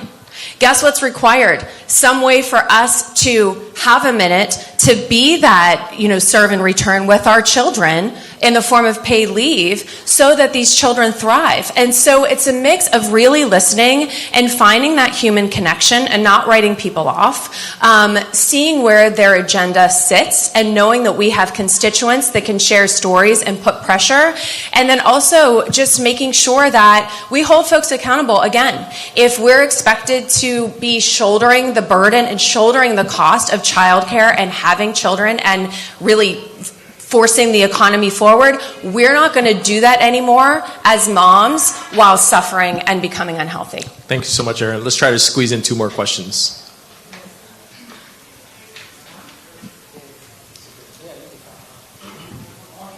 My name is Linda McPherson. I am from New York. I'm the president of the local for Head Start workers in New York City. I'm also a vice president on the DC 37 Executive Board. We're all a part of ASME, and we are fighting like heck to get more money for these child care workers. We cannot hire teachers because of the salaries that they're being paid. We can't open classrooms. So when they're saying there's a big gap in child care, this is because we can't afford to pay the teachers to come and work to open the classrooms. So that's why there's such a big push for more funding for Head Start and child care in the whole, because I represent daycare workers also, and we cannot get the teachers to work because no one wants to work for the salaries that they get when there's the public school teachers who are making 3-4 times their salaries and in the public school and with the same qualifications and everything. And so I just know that there has to be a push. So if there's anything anyone can say that would help us in New York to push a little more somehow, somewhere, because the federal government says they're not going to go to parity with teachers until 2031, August 2031. Now, people who have been working in Head Start, like myself, I was a parent in Head Start, and I've been there for about 30 years. People want to retire, but if your salaries are low, your pension is low. So anything anyone can suggest that would help me take it back to New York to get us something going, and I know this is probably across the country. All right, with less than 1 minute left, who wants to take this really quick? I feel like you're the right one. I could take it. You're absolutely right that the childcare workers, early educators are the backbone of not only the childcare sector, the entire economy. They are right now carrying the whole sector on their back with the love that they have for their profession, for the kids they care for, and they're not actually getting compensated based on the value of their work. That has to be our primary focus. But of course, states can't do it alone. There are states like New York and California that, there's wealthy folks and maybe they have enough money, but at the end of the day, it has to be the federal government that invests in this sector to support states in their effort. So yes, I think when you're thinking about what you can do in New York, it's not only pushing your local politicians and your local lawmakers, but then how can you nest that power and also push Congress to support them? And I would love to talk to you after this too, to connect you with our New York campaign, because they're really doing incredible work.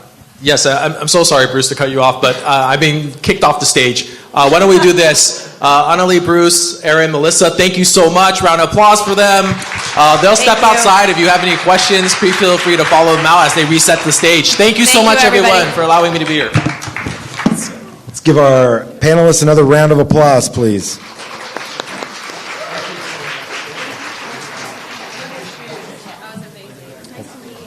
Let me Let's exchange info. We're going to be outrageous. Okay. Good to see you. Good to see you too. We'll catch up soon. It's Okay, really good to see you.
All right, what a great morning of panels.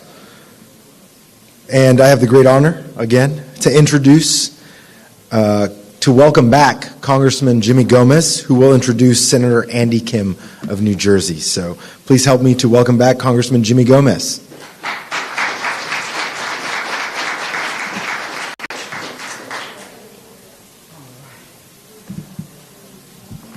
Thank you so much. It feels a little hectic, but that means there's a lot of excitement. People are hanging out, people are participating, and you just feel the energy. So let's just give yourselves a round of applause for being here. And now I'd like to, now I want to introduce someone who has been a leader on some of the issues we've been talking about.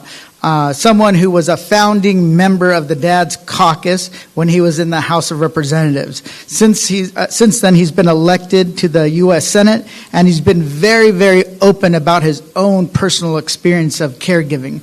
One, raising his boys, and now caring for a dad who is being diagnosed with Alzheimer's disease. This is somebody who understands what it feels like to be that sandwich generation.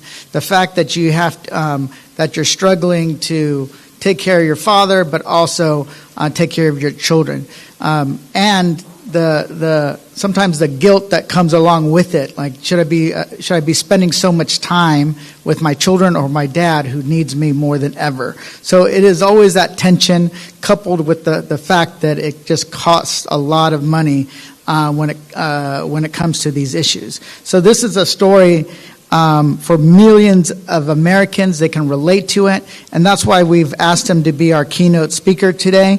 So please welcome, I think they're going to open the door. Please welcome my good friend, the new senator from New Jersey, Andy Kim.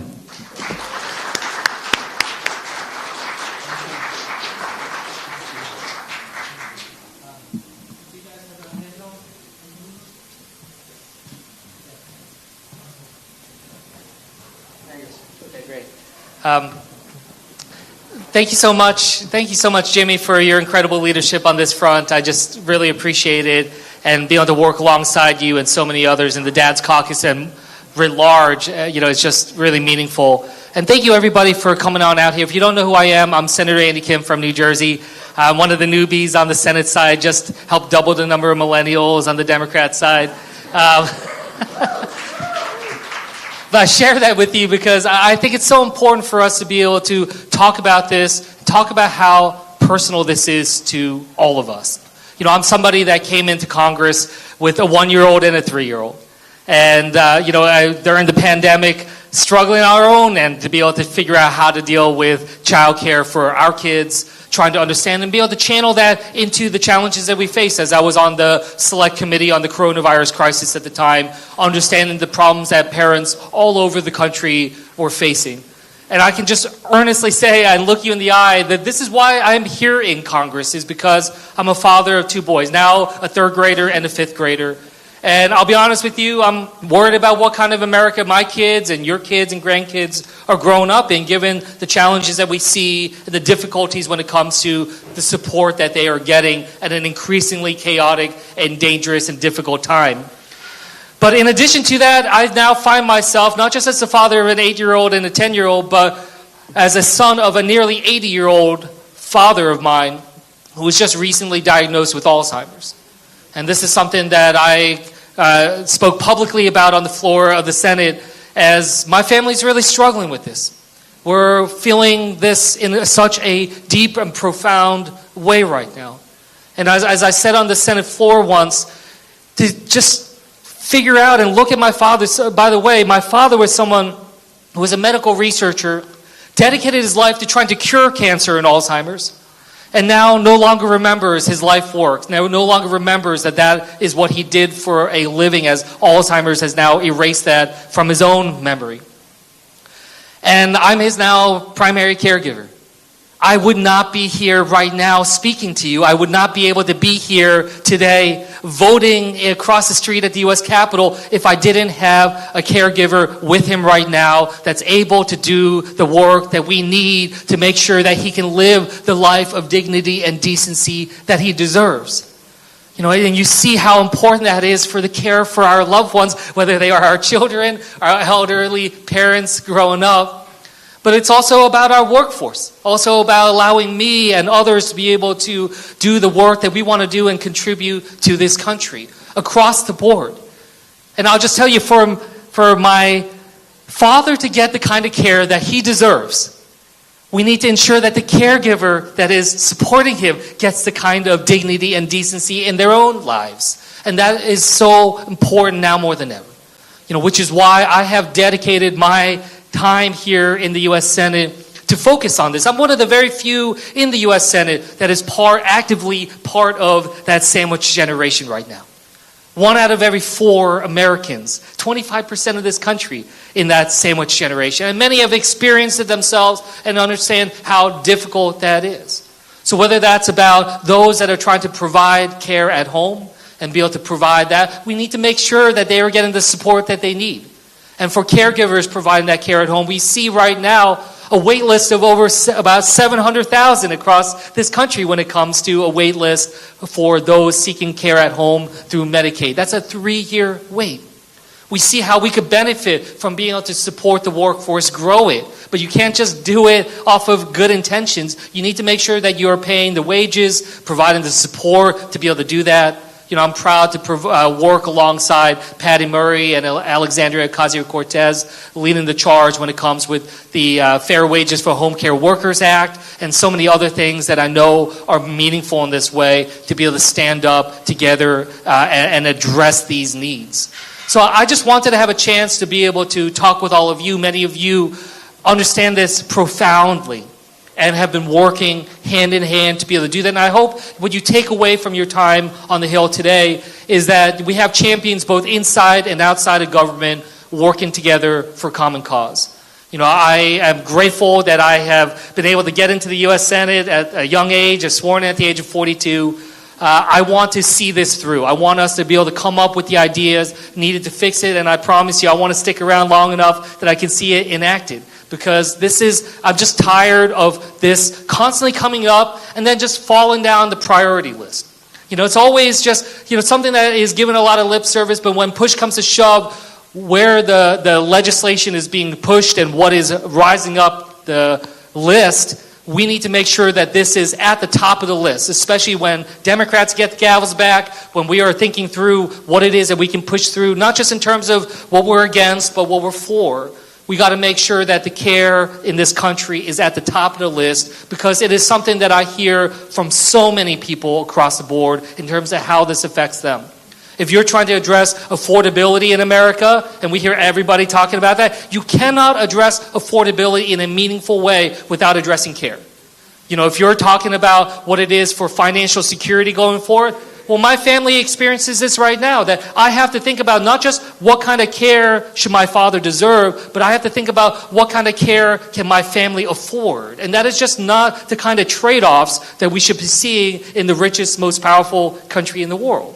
So how do we work together to ensure that we are building this effort going forward? And the way that I talk about it is that we need to have and see this as a movement, as the building of a caregiver movement in this country that is going to transcend just the hyperpartisanship that we're seeing, because Alzheimer's doesn't care if you're a Democrat or a Republican.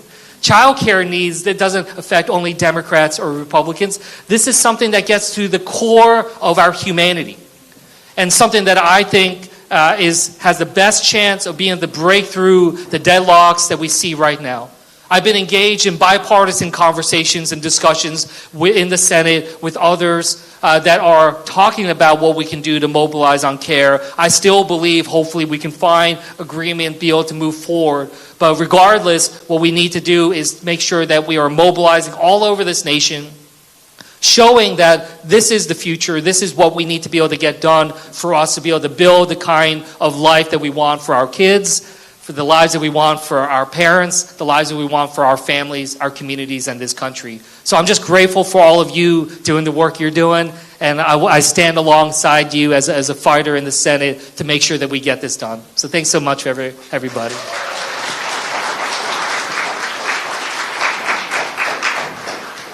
I'm happy to take some questions or any comments that you all have, things you want me to take away. You know, I'm be very interested in hearing what's on your minds.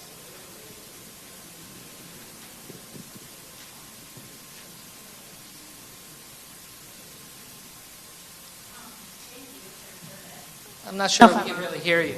Oh, I think I'm on now. Okay, there you go. Hi, thank Hey. you. I would love to hear more of your thoughts around how immigration and caregiving are linked. And I'm a Minnesotan. I've heard a lot of stories about the ways the ICE surge has impacted caregiving there. After care, school, caregivers aren't showing up, or they're hiding, or they've been taken. So how can we interlink some of these fights? Yeah, no, absolutely. I mean, it affects it in so many different ways. So the question was about the intersection between immigration and caregiving. And, you know, I say this as a son of immigrants. My mother immigrated here to be a nurse. You know, I think about that as just so profoundly important because, you know, we know that we don't have the workforce that we need just off of our own, you know, those domestically within here. Whether that's nursing or so many other professions within healthcare and within care. And so, you know, I think that this is something that we need to be understanding about how we are hurting ourselves, shooting ourselves in the foot when we see these types of efforts that are targeting not, you know, criminals, not people who've done harm in our community, but people who are just trying to serve the community and help our families be able to do this right.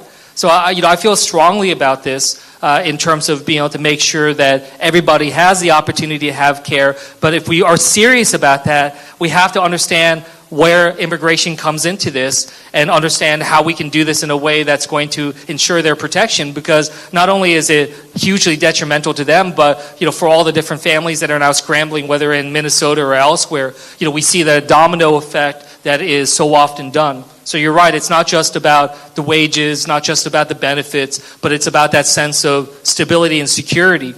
And ultimately what this is about how much does our country prioritize and need and understand the need for a caregiving workforce that can meet the challenges of today. Right now we are lagging so far behind. We are just talking about how we can tread water rather than how we can actually expand this to be able to have the reach that is necessary.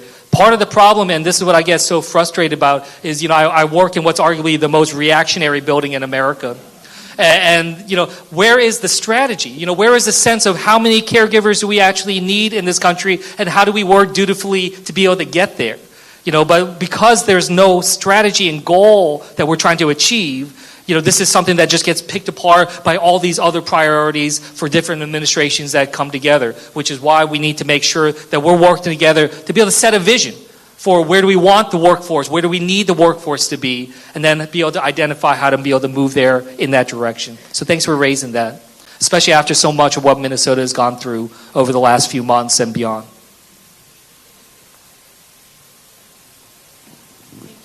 Good morning, Senator Kim. I am a proud New Jerseyan. One of the reasons I'm so proud is, you know, leadership like you that you are providing, shining a light I'll let this person on this issue. You know, just here. You know, I work with a campaign called Start Strong NJ, just launched, trying to put affordable childcare within reach of all New Jerseyans. We heard this morning that the states are where the progress can be made, really hoping New Jersey is the next state to do that, particularly around care for infants and toddlers. But I want to hear your thoughts on how the federal climate and what's happening or not happening at the federal level, how that may impact what can happen at the state level, and how we can work to make both those, you know, progress at both levels. Yeah, absolutely. And I think that that's so key to be thinking about all the tools at our disposal, not just the federal level, but we need every level of government working hand in hand together for us to be able to actually achieve this. No single level government alone can fix this. And so I'm really glad that, you know, my fellow class of 2018 coming into Congress, Mikey Sherrill, is now our governor. You know, she is somebody that knows this. My very first conversation with her when we came into Congress together after the November election in 2018 was, what do we do with our kids? How do we deal with childcare as we are now parents that are now commuting away? I know it's top of her mind, and that's something that I'll make sure to bring out from this conversation today. I'll make sure to talk to her about it later today. But it's important. So yes, I want to work with you on what we can do at the state level. But you're right, the federal climate does affect this a lot. I mean, we see that, for instance, when it comes to like Head Start programs, right? I mean, so much of that is being dictated by whether or not the federal government is going to invest. And not only that, it's not only just the investments, but it's just like year after year, it feels like, the sword of Damocles just hanging over your head, wondering whether or not the funding is going to come through or not. And that just leaves so many, whether child care centers or providers, with lack of predictability to be able to plan. There's no way to be able to think through how to grow your business year after year, have a 5-year plan if you don't even know what's going to happen this year. Or as we saw with funding freezes, you don't even know whether or not you're going to get the money that was actually obligated, right? So that lack of predictability is something so profoundly problematic right now when it comes to our federal environment. I wish I could look you in the eye and tell you that, that we have found our footing here, but it's a real battle. And it's because, this idea that, this is just funding that's, just, thrown out there for those that don't want to work or other things. I mean, I remember, again, when I was in the House and I came into Congress at a young age, with young kids, I remember telling one of my colleagues, how much I have to pay for childcare. And they were like, oh, that's probably because you have one of those fancy programs. I'm like, no, this is just how it costs right now. Like, just a lack of understanding as if, this is just, families that want to throw money against the wall. No, like, this is about core needs. This is about, again, some of those same colleagues of mine that are diminishing or going against child care funding and care funding. They're the same ones that are talking about how we can get people in the workforce. And I said, this is how you get people back in the workforce, especially women after the pandemic, as we saw a huge drop-off there. And on top of that, the way I try to say is like, this is in the same vein of what we talked about when we were passing the infrastructure law a couple years back. This is infrastructure. Care, support, this is infrastructure that's necessary. I need care for my family as much as I need public transit, as much as I need roads to be able to get me to my jobs, and understanding what it is that we can be doing to be able to just service our community in that way. You all know this better than me. The investments that we make into care provide multiple times back to our economy, to the incomes of families, to our communities. This isn't money down the drain, or that's just trying to, lift up those that don't want to pay out of their pockets. This is and should be seen as that sense of infrastructure. So we're trying on that front. I do think we have a real opportunity to shape it, not just in terms of the current debate of affordability, which is necessary, but in order to be able to make this at the top of the agenda when it comes to an affirmative agenda going forward. I do think that that what is happening right now with affordability is highlighting that, and I do think there's an opportunity, even more so than I saw in 2020. And I think that I'm hoping that that can be built upon.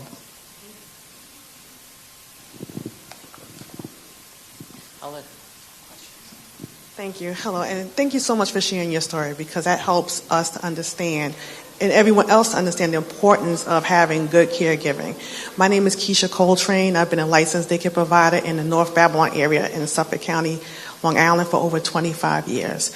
I hold a before and after school director certification as well as an early childhood CDA. As my colleagues know, the secret is that it's the early child care educator that helps to keep this very delicate ecosystem going. Our economy is going. We keep those moms and dads working, but it's through us, the sacrifice that we make, being lower paid and less respected and less as a priority. But we keep it going through the love and dedication in our industry. I want to share a statement. I hate public speaking, but I felt that it's important that I do share this. I shared with one of my parents. I was coming here and I had the opportunity to share, if I did have an opportunity to share, the importance of why subsidy is important to the people and the families in my community. And the parents stated that having subsidy childcare has made a huge difference for her family. It has allowed her to afford quality childcare for my children while I'm continuing to work and provide for my family. Knowing my children are in a safe and supportive environment gives me peace of mind while I'm working. Without this support, the cost of childcare would make it extremely difficult to maintain financial stability and balance work and being a parent. Programs like this truly make it possible for families like mine to stay employed and continue moving forward. But like I was stressing, it is on the backbone of us as providers that keep this economy going. So thank you. Yeah. No, thank you. And I think that, first of all, it's so meaningful to hear how much you love doing the work. But that shouldn't mean that you have to sacrifice. Care should not equal sacrifice. And I think that that's so important now more than ever to be able to recognize. And as you said, it gives that sense of peace of mind to families to know that their loved ones are cared for. I was talking to some educators from New Jersey, and they had a great phrase. They just said, we want the parents to be able to leave their kids with us and us be able to say, we got this. We got this. You can go and focus on what you need to do. And I think that that's so important, whether it's about childcare, whether it's about elder care, we got this. And giving them that peace of mind to be able to mobilize and push forward. But again, that shouldn't come at your expense. That shouldn't come at the expense of caregivers around this country. And I think that is important. The other thing I'll just build on from what you said, having gone through this myself, is, this is a country that we are talking about. What is the future of education for our children? And we know more and more about how the early childhood development is so critical and necessary. That is a fundamental switch we need to be able to make in our brains to be able to look at this. I think we are still stuck in this mindset from decades ago that things begin in kindergarten. And this kind of K through 12 mentality. That is wrong. That is different now. And we know that, and we know how much more important it is for us to be able to invest early on. And that shouldn't be just seen as like a nice to have. That should be seen as a baseline fundamental investment that we are making in children. So then how does that work? How do we do that in a pragmatic and practical way? I know there's no magic wand I can wave, but surely if we can get our head around and build that kind of movement that recognizes the importance of early childhood development, I really do think we can try to shift the debate that is happening across the street. Oh, great. Good. Thank you. I think we have time for just 20 seconds of one last 20 question. seconds? Yeah, sorry. But She had her hand up first. Thank you so much for being here today. I just wanted to ask what the strategy is you see for working with your Republican colleagues on this issue, what those conversations are looking like, and what you would advise advocates to do to keep pushing this forward. Yeah, that's a really good question. And so as I said, I've had a number of different conversations about this. I think first and foremost, as I told you, some of my conversations have really exposed a real lack of understanding about what the true costs are for the average American, and understanding the gaps on that front. Also, you all know this again better than I do about the trajectory that we're on right now. I'm always a deep believer in that Gretzky, skate to where the puck is going. Well, where the puck is going right now is not a good thing for this country when it comes to the challenges and the costs, where things are going to look 5-10 years from now. And so that's been a big part of what I've been trying to do in terms of educate and inform. I don't go in trying to lecture and try to say I've figured it all out. I believe deeply in a politics of humility rather than hubris. That being said, I think showing that this is an important aspect of the affordability issue. I've been in Congress now for 7 years. It's kind of crazy to think about how long it's been already. I've not seen a singular time where one word seems to be driving so much of the debate. Everything right now is revolving around affordability. And I think that there is a real opportunity for the caregiving community to really try to shape that. Because when you look at what does that mean, it can't just be about taxes. It can't just be about the cost of groceries. Because I don't know about you, but in my family, we have one budget. We don't have a budget for this and that. It's all coming and going. So if I'm getting squeezed with childcare, that means I have less for healthcare, less for education, less for groceries, right? So I think we need to show how the care aspect of people's budgets are affecting it in terms of those seeking care. And I think we really need to show the budgets from caregivers and how what they're asking for is not the moon. They're just asking to be treated with fairness, with dignity and decency, to be able to do the work that they love, as we just heard, but be able to do that in a way that doesn't affect their ability to have their own family and to be able to have that kind of life. So I think finding that way together, and I want to trade ideas with you. I just have my thoughts about how we can really hit at this issue of affordability through the issue of care. Both in terms of catastrophic costs, like in New Jersey, the average cost for a private room at an elder care center is almost $15,000 a month. Like, who can afford that? I can't.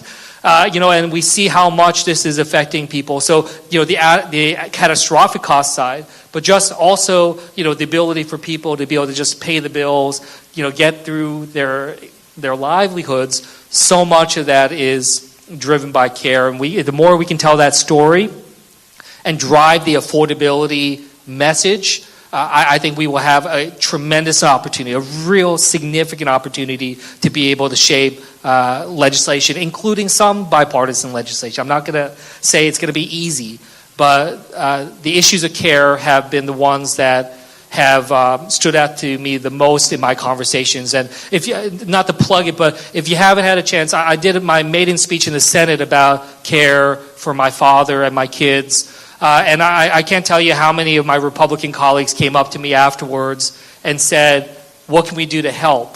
And that's why I wanted to give the speech. It wasn't easy for me to share about the challenges that my family's facing. So much in politics is trying to present yourself as impervious and somebody who has infinite strength. For me to share vulnerability, I think, was a big step, but I do think it has opened the doors, and I hope to work with you to figure out how we can come up with something really tangible to come behind that.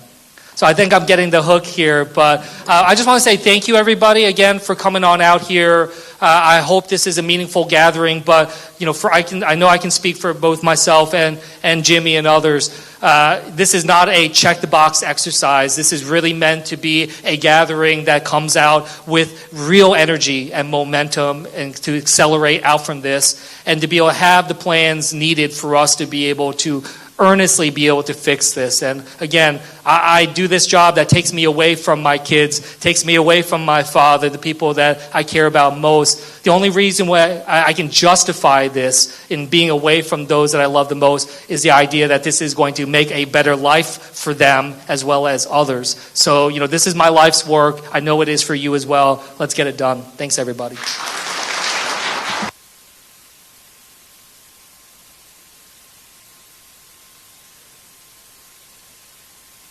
I know. Dad's Caucus member. Thank you, Senator. We have reached the point in our program where we are breaking for lunch. Please take the time to connect with colleagues to continue this conversation. There's cafeterias in the Congressional Visitor Center in Longworth and some great eateries along Pennsylvania Avenue. And a final note, please give yourself time to get through security on the way back. Our next panel starts immediately at 12:45. So 12:45, give yourself enough time, and thank you for a great morning session.